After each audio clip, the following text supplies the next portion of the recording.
In the celebrated and grand tradition of the Jewish faith, the dignity and beauty of the human body is a venerated and noble conviction. So honorable, in fact, that at the time of death, it is the Jewish custom to bury the dead in the finest of linen. A burial shroud, often called a winding sheet, so well made and crafted that in the eyes of Almighty God, it would be a worthy and suitable garment to enter into the kingdom of heaven.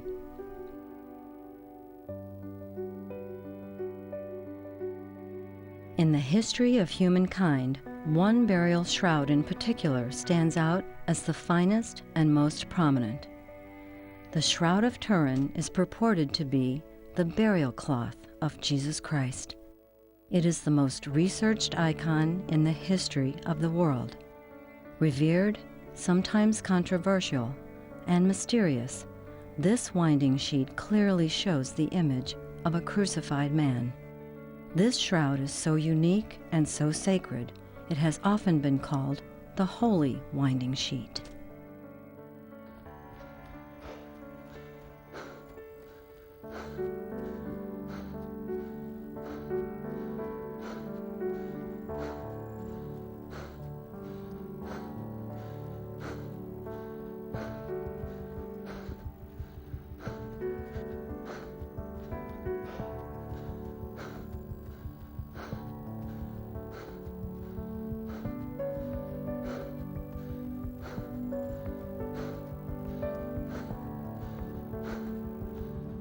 My name is Parker Dow.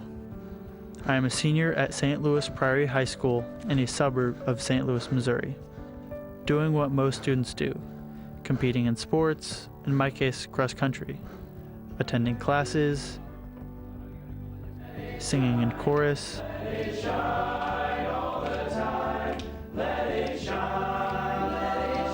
all of those things students do in high school.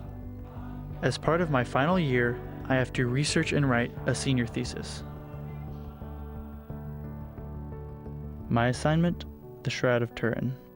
The burial cloth, often known as a winding sheet, asserted to be the burial shroud of Jesus Christ. The Cathedral of St. John the Baptist in Turin, Italy, has housed the shroud since 1578. The faint image of the shroud clearly shows the figure of a crucified man. Virtually every piece of evidence points to one conclusion. The man in the shroud is Jesus Christ, who died and rose from the dead. Whether or not the shroud did, in fact, wrap the dead body of Jesus Christ, this is what we do know. The cloth is 14 feet long and 3.5 feet wide.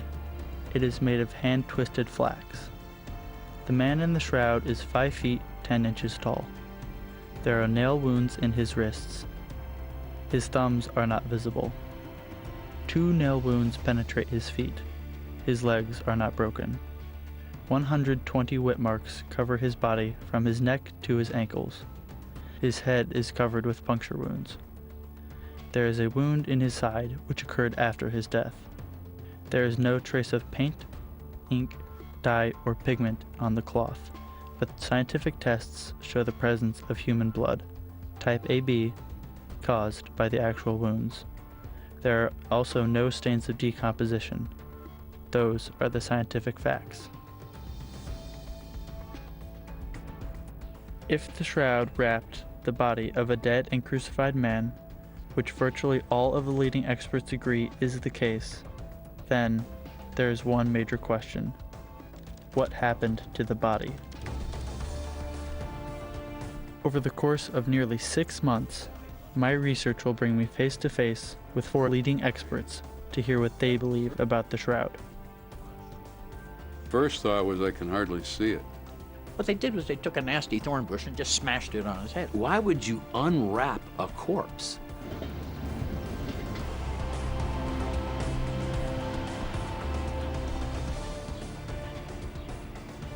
We are in Eureka, Missouri, in front of the law offices of Mark Antonacci, one of the world's leading experts in the Shroud of Turin. In your perspective, what does the Shroud of Turin reveal to us? I think it reveals every element of the Passion, crucifixion, death, burial, and resurrection, that these were literal, actual events exactly as they're described in the Gospels. And that, most of all, a miraculous event consistent with the resurrection happens to this man. Everything that's on the shroud is what is told to us in the gospel accounts of what was done to Jesus. What happened to the body after he was wrapped in the shroud? Well, for one thing, he disappears in a very mysterious manner, and he leaves the most unique, full-length body images and blood marks that the world has ever seen. We think the body gave off particle radiation. We think the body suddenly disappeared. It underwent nuclear disintegration, just instantly disappeared, and then reappeared somewhere else at a different location. So it appears that the body, the dead body, gives off radiation from its length and its width and even its depth.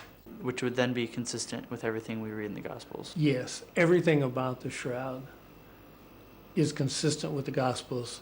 So why do I believe it's Jesus? Well, I have to quote Sir Arthur Conan Doyle through the lips of Sherlock Holmes, who said, when you eliminate all the possibilities, whatever remains, no matter how improbable, is most likely the truth. And by the process of elimination, it took me almost 20 years, but I had to come to the conclusion that this is the only man it could be. What do you think the most compelling evidence is of its authenticity? Probably the image. The image does not extend into the threads, but maybe like less than 1/1000th of an inch. So only the top little fibers are colored. And the coloring is not due to any pigment. And that's amazing. When you look at the shroud, the image is very subtle. It's very faint. The image of the man is a purely superficial phenomenon that affects only the top 1 to 2 microfibers of the cloths. Literally, if you take a razor blade and shave the surface of the cloth, that image disappears. And so it is the extreme superficiality of the image, which I think is its most profound attribute.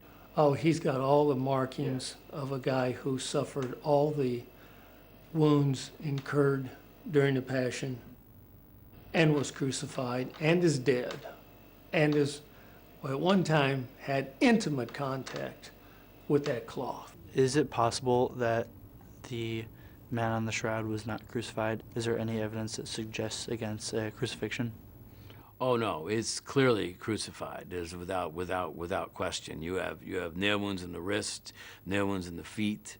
You've got scourging all over the body. You have a very apparent crown of thorns with blood marks all around the head, and then you have a wound in the side. All of the wounding patterns that we see on the shroud are perfectly consistent, not only with crucifixion, but specifically with the crucifixion of Jesus. You see the full front and back, ventral and dorsal of his body. You see the bloodstains in the head. You see swollen cheekbones, beaten severely, one cheekbone more swollen than the other. And you see scourge marks on the front as well as the back of his body. You see a large blood flow and a spear wound in the side.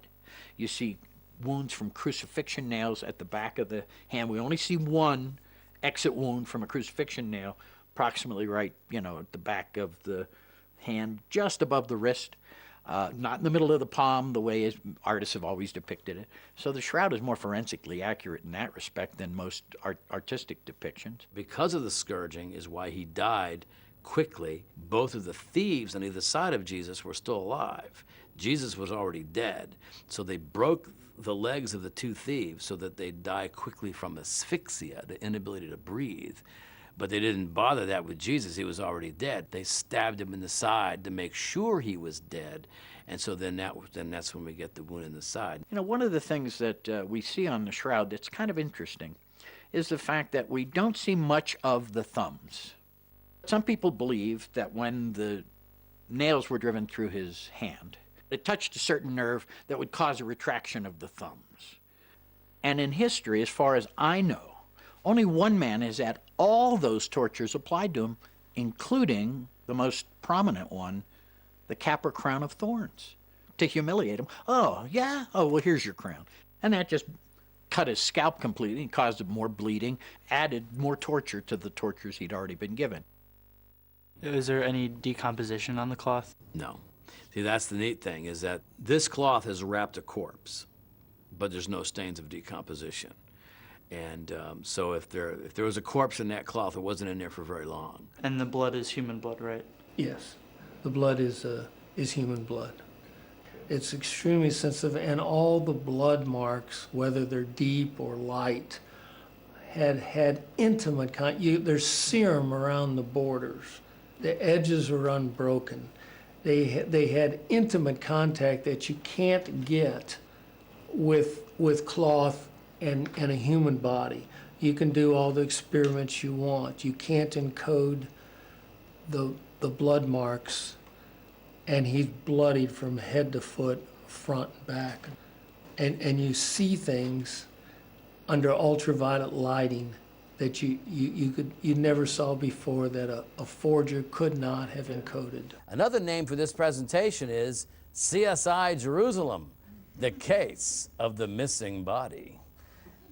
Russ Brialt travels the world giving lectures about the shroud and what the image says about the crucified man. How I got started? Long time ago, I was a writer for the college newspaper, all the way back in 1980. And the subject of the shroud was big news back then. Lots of articles were coming out on it. The scientists had gone to Turin in 1978, and so in 1980, in June of '80, National Geographic came out with a big article on it. So I asked if I could write a couple of articles about it for the college newspaper, and so I spent a lot of time, reading everything I could find on it, and calling some of the scientists on the phone to get some interviews. And by the time the articles ran, I was hooked. I said, man, this is an incredible mystery, and no one knows anything about it. And so that's what really, launched me into this, lifelong pursuit. How many of you know that Jesus was Jewish? Raise your hands if you know that he was Jewish, because I think a lot of people think he was Italian or something, okay? So we have to look at Jewish burial practices. Now, this according to the Jewish way of death and mourning, and it says this: the Jewish tradition recognizes the democracy of death. It therefore demands that all Jews be buried in the same type of garment, a simple white shroud. Now, if you were to go to Turin, Italy, and see the cloth for yourself, you would see it displayed horizontally, as you see here. You look at the center of the cloth and look to your left, and you'll see the front image of a man. Now, the shroud was in a fire in 1532.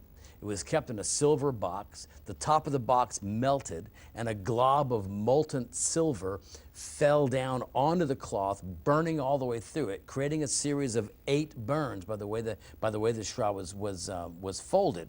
And so here we see 4 of those burns here, and these triangular shapes are patches that are covering up holes from the fire. So we see burns and patches, and these lines are scorch marks. So the image of the man appears between these 2 parallel lines, which are nothing more than burns, patches, and scorch marks. This is a front and back image of a 5'10", apparently crucified man. Certainly the most distinctive feature of the crucifixion of Jesus was the crown of thorns. It was a singular mockery for the man who claimed to be king of the Jews. And here we see scrapes and blood flows all over the forehead, all over the hair, all over the back of the head here. And this is probably what that crown of thorns would have looked like. Not a nice, neat little wreathlet, but just a clump of thorns jammed onto his head. And we know that he was severely scourged.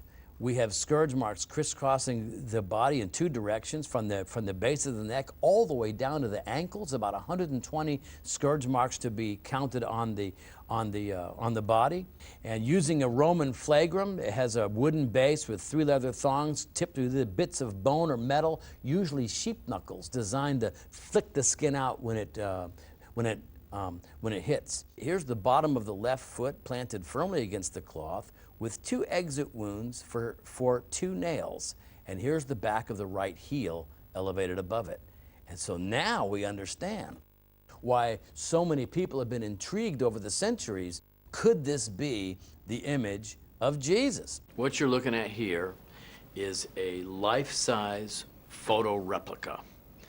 And it's made from a high-res digital scan, and it's printed on cotton canvas. But it's identical to what you would see in Turin if you were to see the shroud for yourself. Again, in looking horizontal, we see the hair, we see the face, we see the blood marks on the forehead. We come down here, we see the side wound with blood flowing down from it. And these clear areas in here is the separation of blood and blood serum. And then here we see the blood on the arms here. We see the nail wound in the wrist. We see the hands. Look over here. Here's the back of the head with all these scrapes and blood flows from an apparent crown of thorns. And here's your scourge marks crisscrossing the body in 2 directions. And here's blood across the small of the back here from that side wound. And yet, you have a whole pattern of wounds, and the blood is blood from actual wounds, AB blood type, human DNA. It would suggest that this cloth has wrapped a corpse. And so what I come down to is this. I come down to 2 questions at the end. If it's not authentic, then what is it? And if it's not Jesus, then who is it? All of the bloodstain patterns show that he was alive when these blood marks occurred. The crown of thorns, scourging all over the body, nail wounds in the wrist and the feet, all occurred when he was alive, but not the side wound.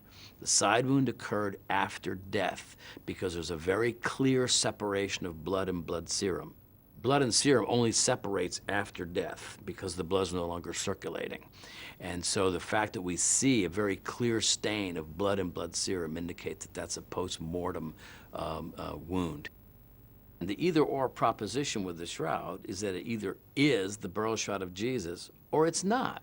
And if it's not, then it must be the work of an artist. And if that's the case, then there must be some kind of paint, ink, dye, pigmentation, stain. There must be some kind of substance on the cloth to account for the image. But there isn't.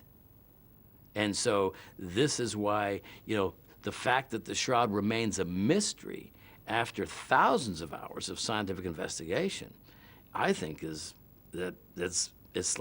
phenomenal. Because if the shroud was an obvious work of art, we would have figured that out 100 years ago.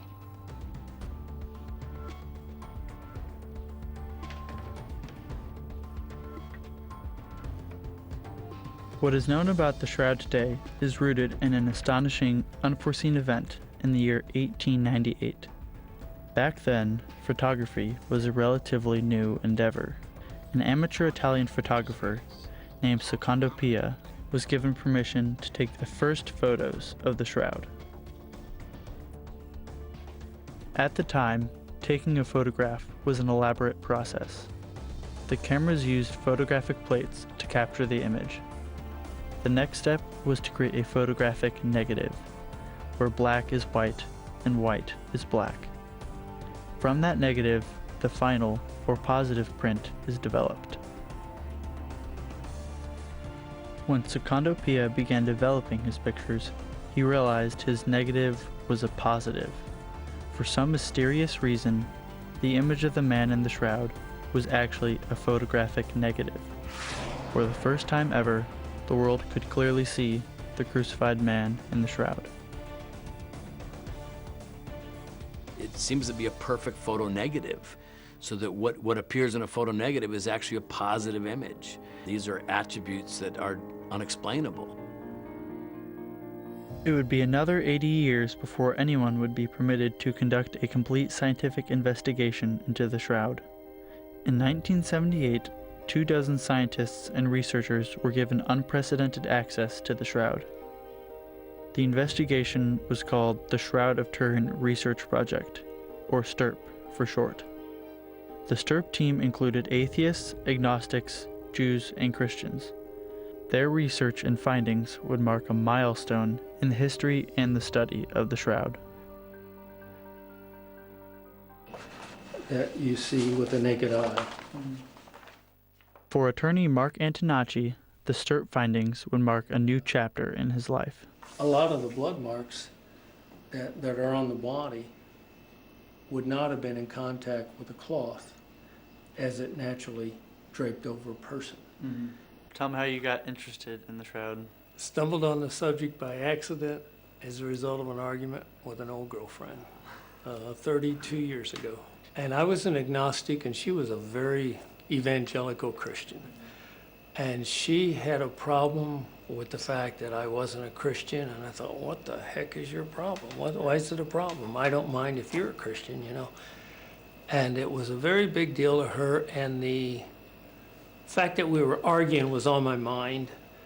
And I was sitting at home on a Saturday, and I thought, I'm not going to sit around and let this bother me. I'll go in the office and get some work done. And I went in the office, but I couldn't get nothing done. It was a Saturday, so I went across the street and I grabbed, on the weekend edition on Saturday, they had a byline with a picture of the man on the shroud on the top. And you know how a picture looks like it's just looking at you. That thing kept staring at me.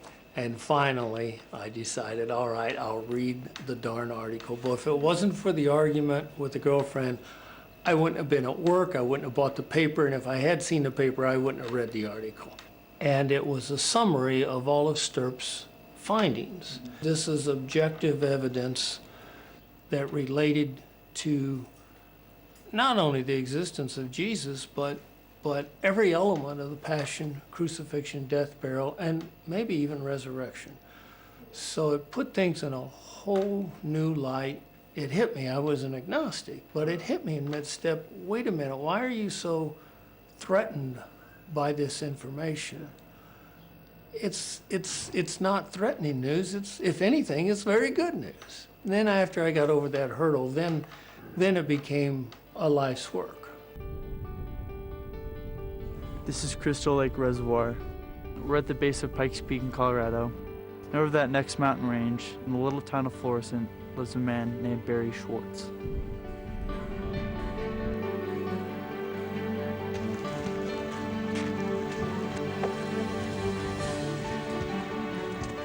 Parker, how are you? Good, how are you doing? Good to see you. You too. So I'm very interested in this paper that you're going to write, this thesis you're Yeah. planning. Barry Schwartz was enlisted to be one of 4 official photographers on the Stirp team. Because he was Jewish, it was a task he was reluctant to accept. In fact, at one point, he wanted to quit.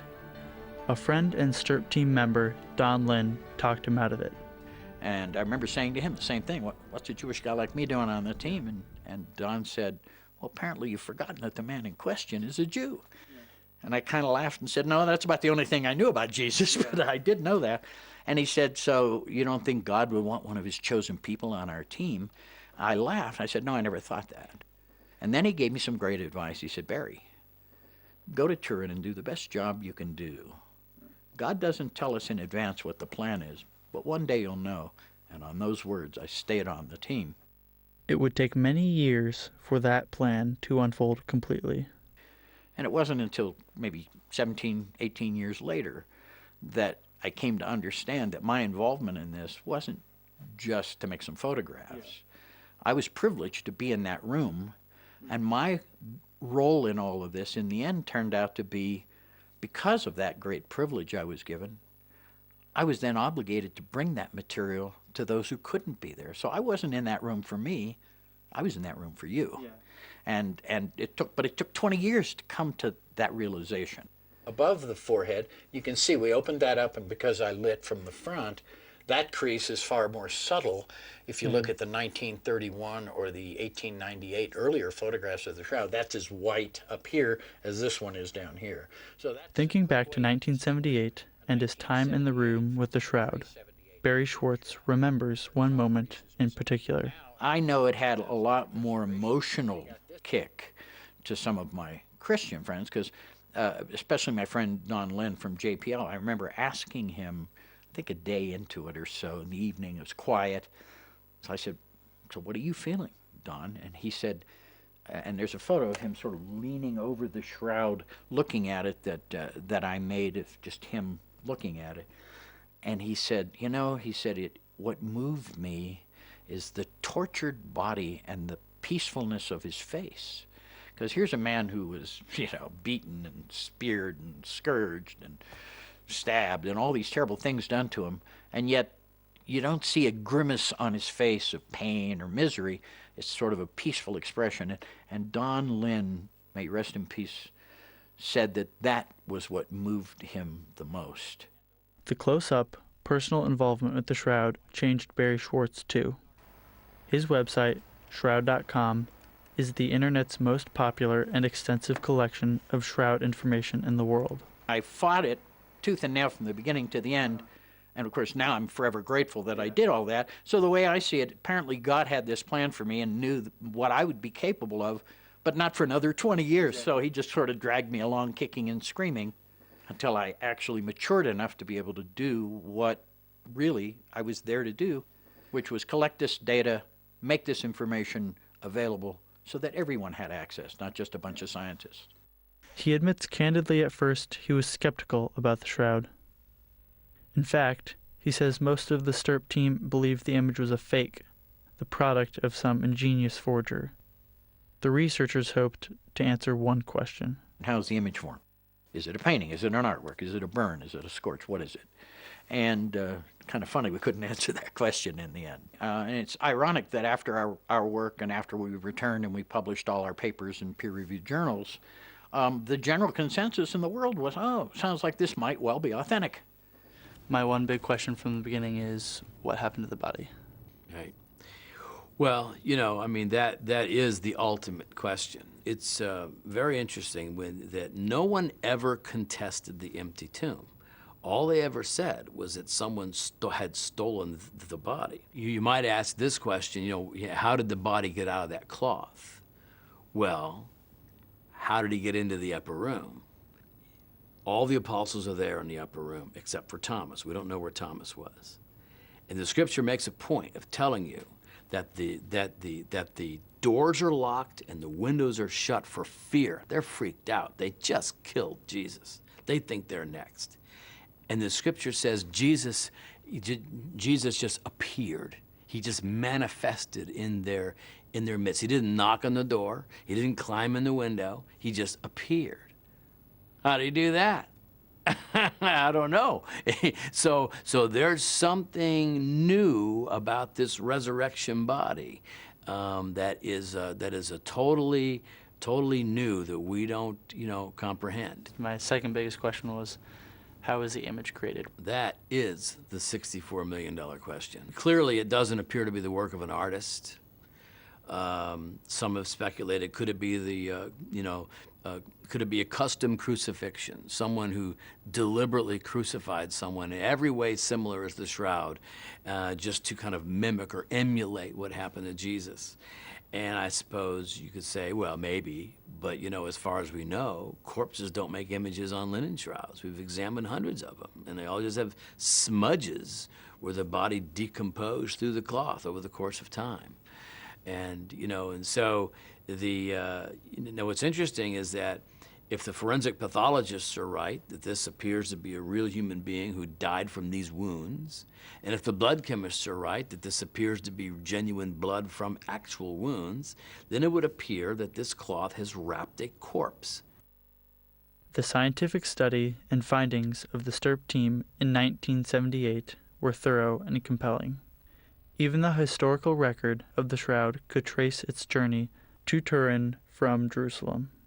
It appears that some kind of cloth with an image on it arrives in Edessa, which is in southern Turkey today, but then it was its own separate city-state, circa 1st century. And so this thing becomes known as the image of Edessa, and it is described as, quote, the true likeness of Christ, not made by human hands. And this cloth was there for about 900 or so years. And then in 944 is taken to Constantinople. And then in 1204, this cloth disappears during the Fourth Crusade, kind of goes underground for a while, and then reappears in Lorraine, France in 1353, moves to Chambéry, France in 1450, ultimately to Turin in 1578. Now that's the probable historical trail if we assume that it's authentic. Research teams had even discovered pollen in the shroud that could come from only one place in the world during one time of the year: Jerusalem in the springtime.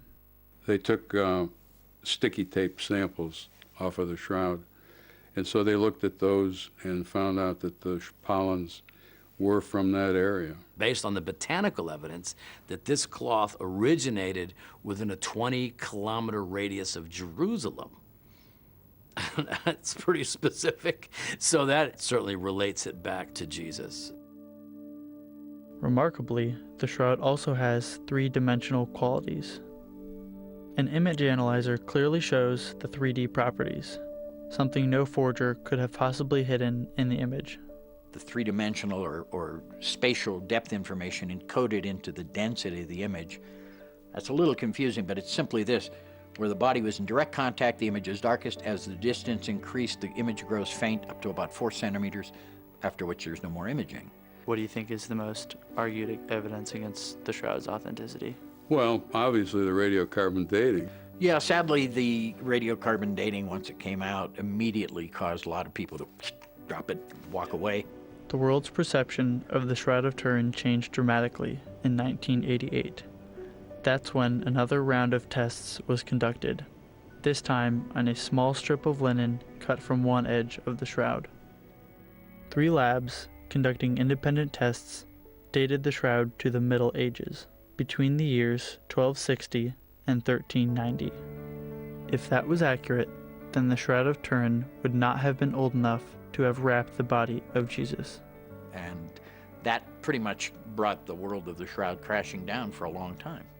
Because although there was plenty of evidence that showed the shroud definitely was older than what they claimed in the historic record, all the data that we gathered supported that, all that got cast aside in favor of one single test, poorly performed, I might add. They cut a sample from the outside corner edge, unfortunately, exactly where it's been held and handled hundreds of times during public exhibitions. And they came back with a date range of 1260 to 1390, which means at about 700 years old. While most of the world now seemed to believe the Shroud of Turin was a fake, the experts who had studied and researched it for decades knew something was wrong. The results didn't make sense. It's historically we know that the shroud was, in fact, in Constantinople in 1204 and was stolen during the Fourth Crusade. All right, now wait a minute. 1204 is already older than the oldest carbon date. And it didn't just get there in 1204, it had been there for hundreds of years. So we know that carbon dating is wrong. Now, how wrong? I don't know. Does that mean it's first century? I don't know. I just know that the carbon dating is wrong. They only took one little piece from one little corner, nowhere else on that cloth. So that's not good science just to begin with, to do just a single test on a single site.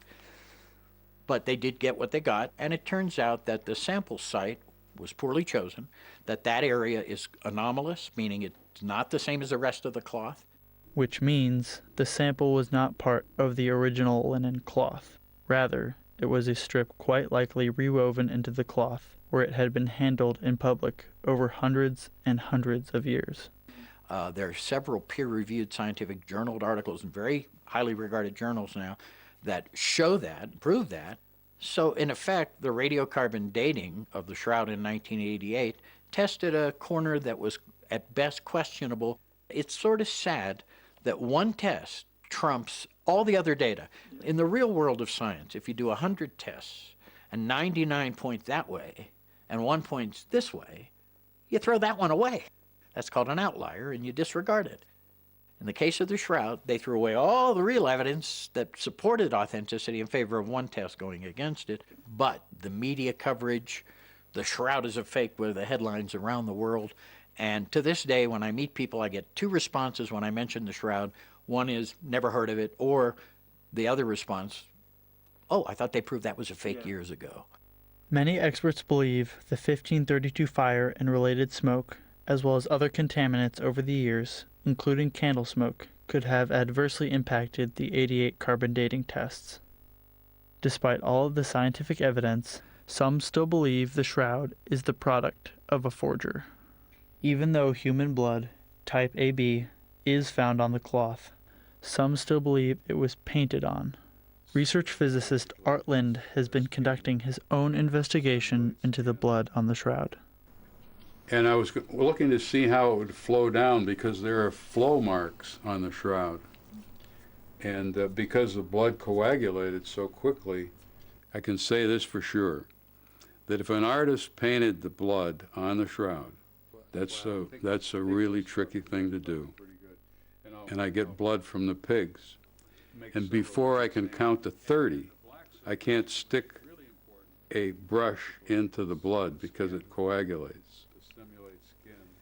And so I've tried to paint various things with that, and it just doesn't work. There's some watery fluid that has a red color, but that's clearly not blood. It's not like the blood on the shroud. It tells me that I don't know how that was created. I don't know. There's no way I could explain how that happened. So that in itself is pretty remarkable. There are some skeptics that claim this is a forgery. What do you think about that? Oh, the world's full of them. The world's full of them, and that's because they're not aware of the evidence and they're focusing only on one test result. Why does this all matter to you? It matters to me in the same way it would matter to anyone else. I happen to be an attorney who's studied this subject extensively. I like to think anybody else who knew the subject very well would feel compelled to do the same thing. It can affect all of mankind. For all of the scientific research and investigations, no one has figured out how the body disappeared and left the image on the cloth. The speculation continues. We actually subscribe to the theory that it's not just radiation. We think it's a particular form of radiation called particle radiation. Particle radiation couldn't be generated by humans until 1932. That's when they discovered neutrons. That discovery then led to the development of the atomic bomb. So the theory is that a nuclear-like event, an explosion of light, emanated from the length, width, and height of the body and created the image. What do you think happened to the body? I never studied anything like that before. We know from the biblical records that Christ appears in rooms that doors are closed, and so he demonstrated his ability to move from place to place. And then there was a transfiguration is another case, and a number of people believe that during the resurrection his body left the shroud, and as that happened the image appeared on the shroud and left blood behind from his body. So you think the body, the disappearance of the body, the resurrection, created the image as well? Yes. What do you think this means for the world? You'd have an extensive amount of objective and independent evidence for the central premises of Christianity: the passion, crucifixion, the death, burial, and resurrection. Christianity would have an extensive amount of this kind of evidence, and it would corroborate the Gospels and the New Testament. So, in the end, it remains a mystery, and perhaps, now that I've had time and can look at it from a more philosophic point of view, maybe that's exactly the purpose of the shroud, to make us think about it, but not to answer the question. We've done plenty of science, and even if we do more science, that's not going to necessarily prove absolutely that this is the burial shroud of Jesus. Because as I tell people all the time, at the end of the day, we don't have the DNA of Jesus to match it up with something we might extract from the shroud. So you can never prove it absolutely anyway. And so maybe it's better just leaving it as a symbol, leaving it as this unsolved mystery. Here's what I know for sure, is that the message of the shroud is identical to Scripture. There is no difference between the Scripture and the shroud. They're one and the same. I mean, everything that happened to Jesus is represented on that linen shroud. And so I think that certainly allows you to have full freedom to venture into areas of faith using the shroud. I ask the question sometimes, can science and faith ever meet? And I said, yeah, they do, and they did on the shroud. 1978, team of scientists gathered around this incredible cloth, and we've been applying science to it ever since. And so yes, I do think that science and faith are compatible. I think that the shroud is the proverbial two-edged sword, with one edge being science and the other edge being faith. And so I think that they are compatible. Do you think faith becomes more essential to understanding the shroud? It does for me, because the way that I look at the shroud, I think it's important to, if you look at the science and the history, that's kind of the veritable head knowledge, if you will. But I think it's important to go beyond that and look at it with the eyes of faith. It was the Shroud of Turin, after all these years, that sort of forced me to confront my own beliefs again, which I'd sort of walked away from as a kid. And how many Jews can say it was the Shroud of Turin that brought them back to their faith in God? That was sort of the position it put me in. So I don't have any problem with that. And I believe that, you have to take the evidence, you have to evaluate it all. I've had plenty of years of doing that. And there really isn't any other conclusion I can come to.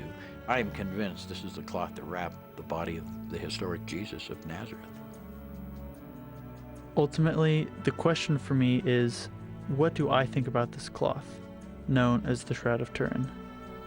Based on my extensive conversations with some of the world's leading experts, and looking at the research and investigations, I think it is fair to conclude that this piece of linen is the burial cloth of Jesus Christ.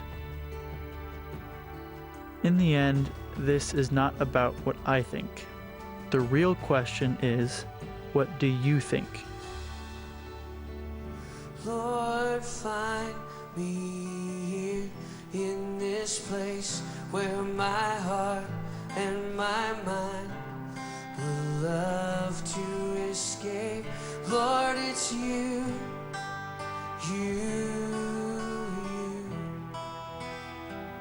Lord, it's you.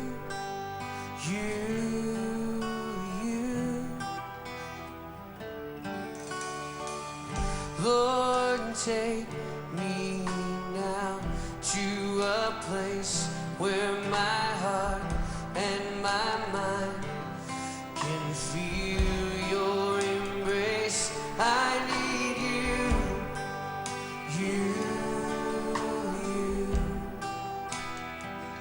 I need you.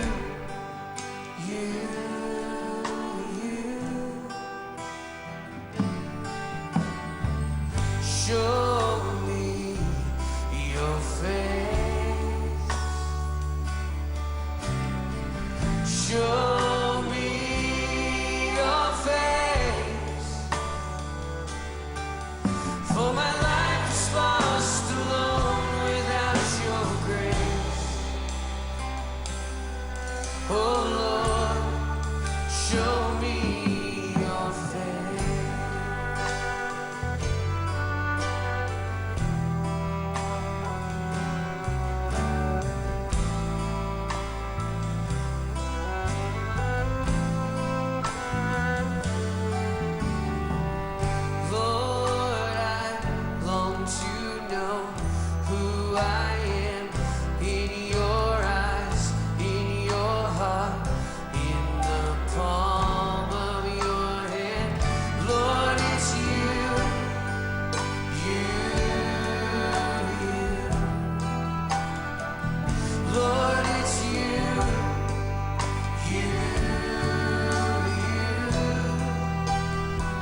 I've struggled with, okay, why has God preserved it? Why has God revealed it through science in the 20th century? And now think about this. In the 21st century, we communicate more with images than we do with words. And so maybe this cloth is preserved for this generation. We're living in a very skeptical age, a very scientific age, and so I just think that the whole message of the shroud is all wrapped up in the message of doubting Thomas, that he had every reason to believe, every reason, and yet everyone comes up to him and says he's alive, and he says, no, I refuse to believe. No, that's ridiculous. He had every reason to believe, and yet he refused until he was face to face with the resurrected Christ for himself. Your face, for my life is lost alone without your grace. Oh Lord, show me your face.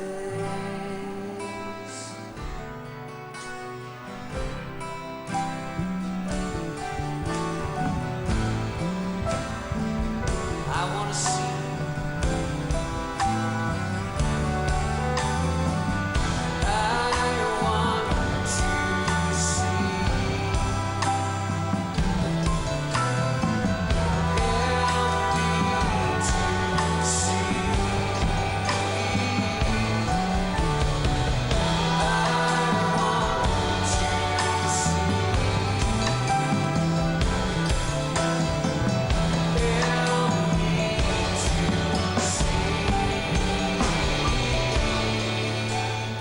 And then my little Jewish mother, now aged 91, commented after hearing one of my lectures. She said, of course, that's Jesus. And I said, this is a little old Jewish lady from Poland. I said, well, what makes you say that? She said, they wouldn't have kept it for 2,000 years. It belonged to anybody else. Nobody would have cared.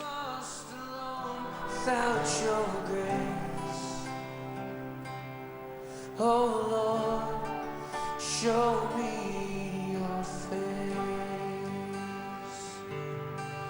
For my life is lost alone without your grace. Oh Lord, show me